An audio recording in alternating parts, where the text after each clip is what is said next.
فما ظنكم برب العالمين؟ اي والله، إن الذي يتأمل هذه الآية يعلم أنه يعبد ربا كريما عظيما سبحانه جل وعلا. أقول لك أنت، فما ظنكم برب العالمين؟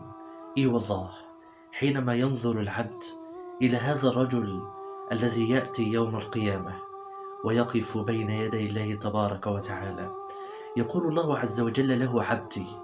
ولك أن تتخيل وأنت واقف أمام الله تبارك وتعالى، الله عز وجل يقول لك: عبدي، فعلت كذا وكذا في يوم كذا وكذا، وفعلت كذا وكذا في يوم كذا وكذا، حتى ظن العبد أنه قد هلك وأنه من أهل النار، وإذا بالعزيز الغفار سبحانه جل وعلا يقول: عبدي، قد سترتها عليك في الدنيا وأنا أسترها عليك اليوم، خذ كتابك بيمينك وادخل الجنة.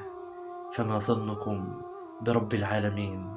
والله إنه إله عظيم سبحانه جل وعلا، يقبل توبة التائب ويقبل دعاء الداعي، ويغفر لهذا الرجل الذي رفع يديه بالاستغفار سبحانه جل وعلا. هو الله تبارك وتعالى الرحمن الرحيم. انظر إلى هذا الرجل الذي قتل 100 نفس. هذا الرجل بعد أن قتل هذه الأنفس يريد أن يبحث عن توبة، يريد أن يذهب إلى الله تبارك وتعالى، حتى قال العلماء بأن هذا الرجل حينما مات وهو يقصد هذه القرية الصالحة أومأ بصدره إلى هذه القرية، فغفر الله تبارك وتعالى له.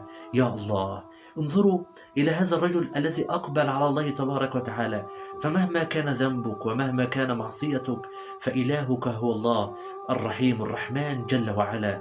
جاء رجل إلى النبي محمد صلى الله عليه وسلم ذات يوم وقال: يا رسول الله، أرأيت لو أنني أذنبت؟ قال له رسول الله صلى الله عليه وسلم: إذن يكتب عليك. فقال: وماذا لو تبت إلى الله تبارك وتعالى؟ فقال له النبي صلى الله عليه وسلم: يتوب الله عز وجل عليك. فقال: وماذا لو رجعت للذنب مرة ثانية يا رسول الله؟ قال: تكتب عليك. فقال: وماذا لو تبت إلى الله؟ قال: يقبل الله عز وجل توبتك.